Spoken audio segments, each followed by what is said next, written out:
through all this, you realize what we said in the beginning. Prayer is massive, and there's so much to talk about. That's why we won't be just spending this 1 week on prayer. Next week, we'll continue on prayer.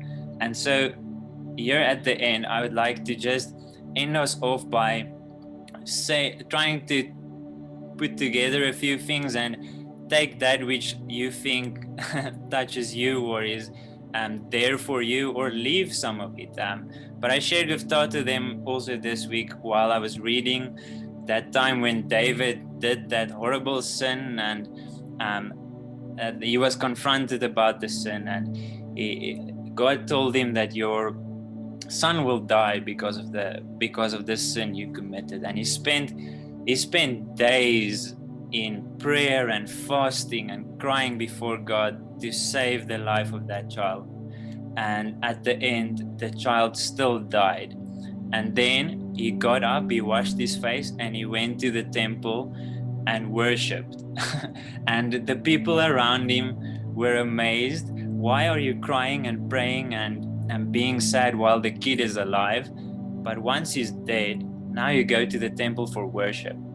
I don't know what I'm saying with that, but what I know is that David knew something different. He understood God and his purposes differently from what we know and what we understand. And maybe sometimes we probably just need to be real and honest in front of God the way David was. I don't know which of you have read Psalm 88. That is the most negative psalm that you will read in your life. There is not a positive word in it. Literally, the last verse said, darkness is my friend. But at least that writer of that psalm in his prayer is being honest in front of God with how he's feeling and where his feelings is at. And there's this podcast we listen to that they always end off by saying real leaders, or people follow real leaders who are real rather than leaders who are right. And I wondered if we shouldn't do that in prayer as well, rather than focusing on being right, to focus on being real in front of God in our prayer lives. That instead of trying to think, how should I pray? What's the best way to pray? Is God hearing me? Is not? To just be honest and real in front of God, rather than being leftist or right. Just be real.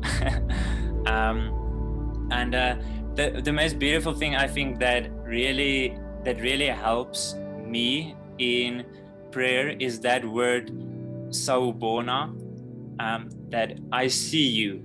And it feels to me every time I go into prayer, God starts by saying, I see you. I don't know, it's like, how many times have you've tripped or you fell and you're acting like no one sees you, or you're trying to check who saw you, or like you slammed your finger into the door and you're acting like you don't feel the pain at all. Why do we do that in prayer? You're acting like God doesn't see you. He sees you. There's that Matthew 9 story where Jesus, the crowd is in front of him and he had compassion for them, and because they were helpless and harassed like sheep without a shepherd. But the sentence just before that says Jesus saw the crowds. So maybe you should approach prayer with the idea knowing Jesus sees you and God sees you. Maybe you should just start off by getting past all the things you're trying to hide and just laying them on the table.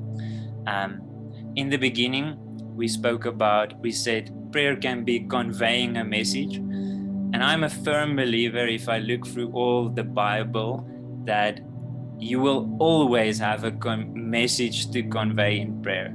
There will never be a time where you do not have something to pray about or to convey in prayer. If all is good in your life, you will have things to say thank you for. But there's a lot of things that you'll always be able to pray for, because we live in a messed up, broken world. You'll always have something to convey, even if it is not words, if it's emotions, You will always have something to pray about. I mentioned in the beginning, we went through the Bible and looked at a lot of verses that prayer appears in.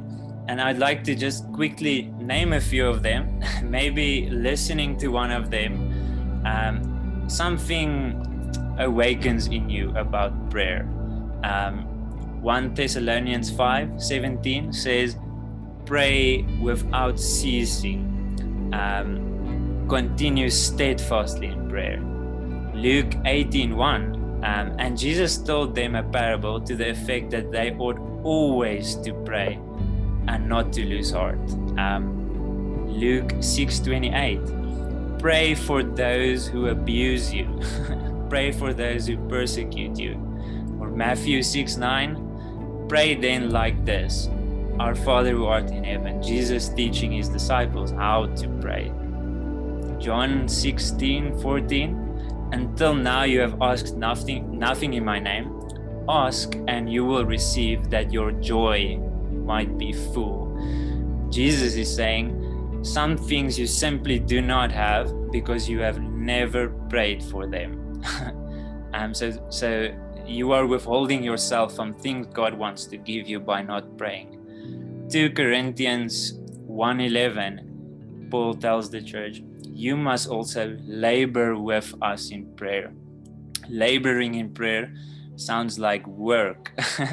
So prayer is not always this Disney movie amazing thing. It's work sometimes. I want to name two things which in the beginning of my walk with God either was very helpful or harmful to my prayer life. The one was people telling me to just listen. You are talking too much, just listen. It's a conversation. And it is true, but being new to the faith, I didn't know what to listen for or how God's voice even sounds. And if I'm new to something, now I'm told to just keep quiet. So example, you go on your very first date and you just sit there and be quiet. That's so awkward. Rather get to know God's voice before just sitting there and listening. Maybe once you have grown in your faith, it will be easier to just sit and listen. But we have to still always ask ourselves, if I'm not listening to God, to whom am I listening? If I don't hear God's voice, like John 10 says, the sheep know the shepherd's voice.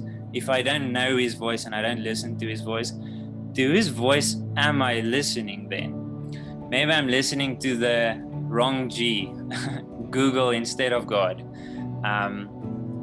The second thing that has always been harmful to me, or personally in my walk of God, that the thing that's been the most harmful is subtly in my heart, I want God to always prove that he exists. I pray not because I want relationship. I pray or I read Bible because I want him to prove his existence. And even that I can imagine is irritating. Like every time Roseanne and Duncan goes on a date or sees each other, Duncan asks Roseanne, please will you prove to me you exist today? That's not a good relationship building strategy. Roseanne will be like, I'm standing right in front of you. I do not need to prove to you I exist. Or Duncan won't even ask that question because there's no doubt that Roseanne does exist.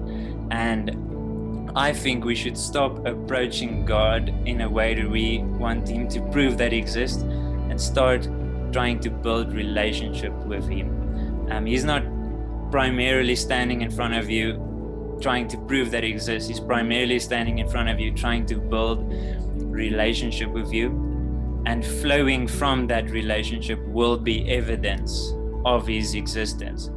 He will prove to you that he is real the more you pray. Lastly, as we end off today, we want to as Table Church to continually ask you to be consistent in your prayer. do not be religious about your prayer, but be consistently heartfelt in your prayer. The thing most of us lack is consistency in our prayer lives. We can devote our entire lives to something, but we can't give 5 minutes to prayer. You can devote 6 years to studying medicine, but you give up after 5 minutes of prayer.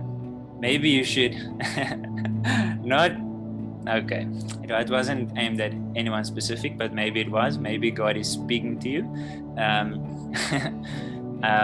So there's this thing I heard in this week as well, in a talk between two guys. They said we tend to overestimate what can happen in the short run, but we underestimate what can happen in a lifetime of faithfulness. And I want you to apply that to your prayer life.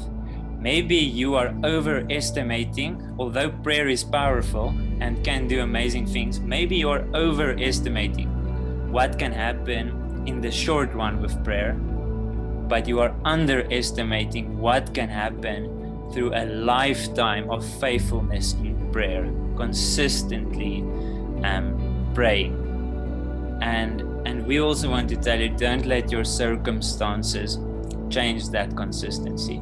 Don't let your circumstances and how the circumstances change around you change the consistency of your honest, real, felt prayer. Daniel and his friends, and him specific, when the circumstances changed, their consistency in seeking God never changed.